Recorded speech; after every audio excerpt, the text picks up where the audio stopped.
What's up? I'm Wonton Clap. And I'm Rin Zucker. Nice to see you guys again this week. For us, this really rainy and kind of weird weathery day. I like it.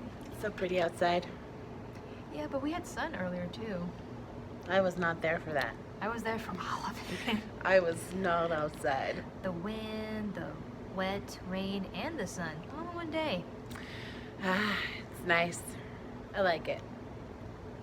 I liked them all. I'm just saying that it was just been a very interesting day outside.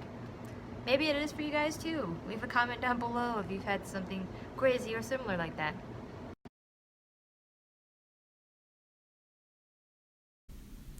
Once there was a castle. In it was a bird, a small petite little thing no bigger than your hand, but no smaller than an orange. Every day it sat waiting in its cage for the whistle of its master. The whistle would make her bring the new gold to him. One day she waited for the whistle, and she waited, sitting, waiting, listening, but there was no whistle. This happened for quite a few days. Every day that there was no whistle, she slowly began to die. It had become almost a week until she heard it. She could barely lift her head at the sound, but her cage opened and freedom beckoned. The ever-insistent pull of flight and finding gold came to her, giving a little nudge. The whistle came again, more insistent. Gathering up all of her strength, she stretched her wings and flew out, then fell. While falling, she thought she heard the monstrous cry of something large falling down with a thud. She could not hear it as she felt quite dead before she hit. But she didn't hit the ground. Instead, she fell into a deep sleep. When she awoke, it was in a beautiful forest full of music, sounds, bugs, and of course birds, of every size and shape. And there was one bird who was sitting quite close to her and more handsome than the rest. He had a regal sort of look about him. "Who are you?" she whispered, her voice having not come back. "And where am I?" He bowed to her. "I," he said, coming back up with a flourish, "am the High Prince of the Skies, Julian. I had heard of a caged bird locked away in a castle, and I felt it my duty to help you." "Thank you, most kindly," she said. "But please, where am I?" "The castle in which I was kept and the ground around them are the only things that I knew, and it feels so different and wonderful here." He smiled, pleased at her compliment. "This place, my dear," he said, gesturing around them, "is my kingdom, or soon to be, as soon as I marry." "Oh," she said, "you want to get married?" "Oh no," he held up his wing. "That's not why I saved you. It is because that's what birds ought to do for each other.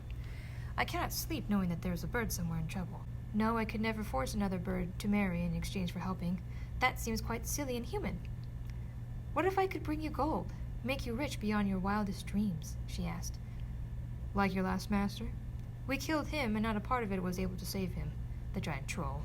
And we are birds. What would we do with a shiny piece of rock? Poo on it like all the other rocks."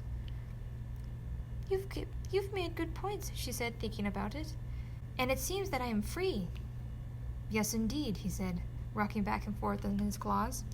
"You may do whatever you like." She thought about it. For a while, actually. She remembered being caught by the troll, smelling its odor every day, being forced to find the gold at first. And then, after a while, she had gotten used to it, even coming to love it. She looked around at the kingdom. It seemed nice, like a new giant cage that she could choose. She turned to him. "Are you willing to make all of your subjects happy?" she inquired. "Why, yes, of course," he replied emphatically. "I would do anything to help a fellow bird." "Even me?" she asked. "Well, yes, I would.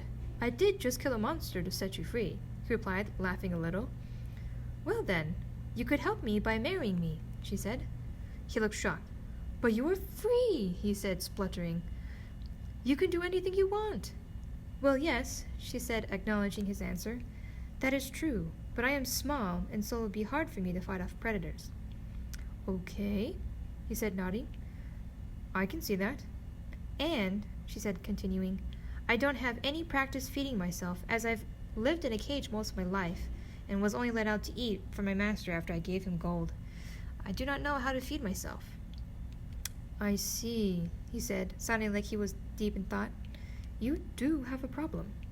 I thought that you could very well help me in that you have birds who give you food enough and protect you daily. 2 things that I will need to survive and enjoy a happy life." He sat and thought for a bit, then decided, "All right then, let's get married." And so they did. The end. And that's my story for you guys this week. I actually came up with this story in about 5 minutes because one of my fellow Instagram friends, I'll link their Instagram profile down below, issued a challenge, and the way that I work is that I take on challenges. So you guys, if you remember, a few weeks ago we finished the 90-day publishing challenge. What? 100-day publishing challenge. And we're still working on those books, by the way. Ren is working with a publisher, I believe. No, not yet. She's almost there, and I am still publishing up to the first 5 chapters of mine, because I too would like mine to get published in a real book. I want to be a real book, is what my story said. I said, okay, let's make it a real book. Aw, she listens. I do, because a dream is a wish a little wooden puppet made, as well as a book. Kind of mixed a couple things there. Oh well.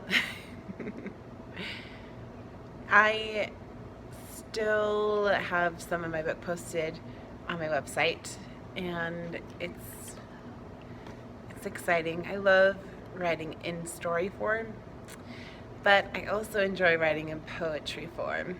That's why we're doing this current challenge that we're working on. 'Tis so. 'Tis the absolute so. For yo. But before we jump into that, I want to talk about book club. Yep, and this month it's Ren's book. Yes, the book is Found by Haddix, Margaret Peterson Haddix. Her favorite, well, one of her favorites. One of my favorites. We hope that you all have been able to get a copy. If you haven't, and I know you personally, please let me know, because She's got a copy. I got a copy. Maybe 2. Maybe 5. Just one. One copy. That's it. You don't know that. Try asking anyway. She'll probably come up with one for you. I also have the second book in the series, and anyway, it's a good one. The series is Missing, is what it's called. And the first book is Found, so Makes sense. suspense ended, I guess. I don't know. No, it's good. It's good. It's an interesting way to start off a series named Missing. Yes. So we hope that you'll be able to check it out, and I will be commenting one of the quotes that I like from the book this week on the Facebook page, so you can check in there to kind of get a little spoiler. Yep, check in right there, guys. I will also check in too, despite being super busy having crazy personal family stuff happening. Yeah, life can get super crazy. But you always gotta push on, for we are writers, therefore we write. Yes, and we live to write. Hence the pro-amateur writing life. For you. So next we wanted to go into our poet highlights. Yep, and this week it's me. And I found a poet that I really did like. Her name is Cleo Wade. I actually shared one of her poems on my personal channel, Wonton Cloud Writes. Pretty easy to find because I'm the only Wonton Cloud. Just saying. And we're subscribed. Yes, we are, because I subscribed us. And so, this week I just want to pitch her new poetry book. I don't know if it's new, but it's definitely best-selling. It's called Heart Talk, a poetic wisdom for a better life. I really enjoyed it because I feel like she's really real and she talks like a friend would. And I have already shared one of her poems on my other channel, but I will share a different poem for y'all because she's amazing and she deserves to be shared. Here's a good one. I just flipped open to a page. The name of this poem is called Stand Tall. And it says, "The tree never feels less like a tree because it is different from the others in the forest. So why would we ever think we are meant to all be the same? To be unique is to be a living thing." Great poem, by the way. And I highly recommend it if you guys want to know more about the book. Watch my other channel. I've also got the book linked on my other channel because we won't link it here. But that's my poet highlight for this week. Next week it's right back to Ren.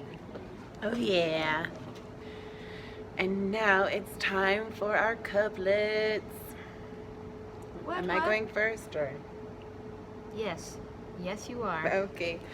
So before I read mine, I wanted to mention that I read about couplets and how they're supposed to be kind of like hilarious and funny and whatever. So I was reading through old diaries and I came across something that inspired this. These. Oh, I have more than one. She does have more than one. Again, you can totally like vote. Again. But which one you like? Yes. Okay. I am vain. I know this is a fact. Authentically me from front to back. That's the first one.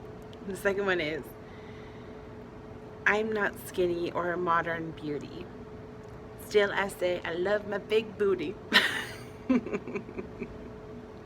Vote now, down in the comments. Also like it so that she does more couplets like that. Just saying. Alright, and now it's back to One Talk Loud. Switching it up this week just because this week has been an interesting one for me. I was funny last time, she's funny this time. It's kind of, it's a good balance, I'd say. And so, my serious poem, which has no title, except for me. Here we go. You say what you will, you do what I don't. I do what I did, and say what you won't. And that's mine. Boop boop. Only got the one, so you don't have to vote. You just have to listen. Yeah, you guys best vote on mine though. You can love both of them. Yeah. You can vote like which one you thought was more hilarious, but just say I liked both of them equally the same. They're both beautiful. Oh, I like that. I think I should just name that. That's the poem title. They're both beautiful. Both beautiful. I don't know. I had fun though. Yeah, I had reflection, which is a different kind of fun. Yeah, I could totally see that. Now it's time to introduce next week's challenge. What? So we are going to be doing acrostic, which was something that I did when I was in like 6th grade. So I know that everyone can do this. I did this as well, I think. My memories of those days are kind of foggy, like today. You mean the weather? Okay. Got it. Exactly. So we're going to pick a word and we're going to write an acrostic poem, which is where you take the word, you take the letters and then you write them vertical and then you come up with words that match across. That's a like an anagram. Yeah, like an anagram. What up? So that's what we're going to be doing this week while we're working on our poems. Yes. Yep. Encourage us, guys. Encourage us in our poetic journey. And we will encourage you. Exactly. Writing forever, for we are Forever. in the writing life. Pro-amateur writing life. PAWL life. We'll see y'all later, Paul Nation. Bye.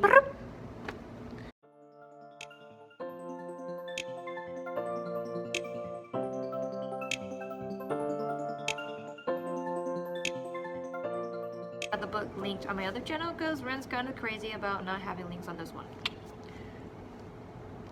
You can take it out. Because we won't link it here. We might link it here, It's too late now.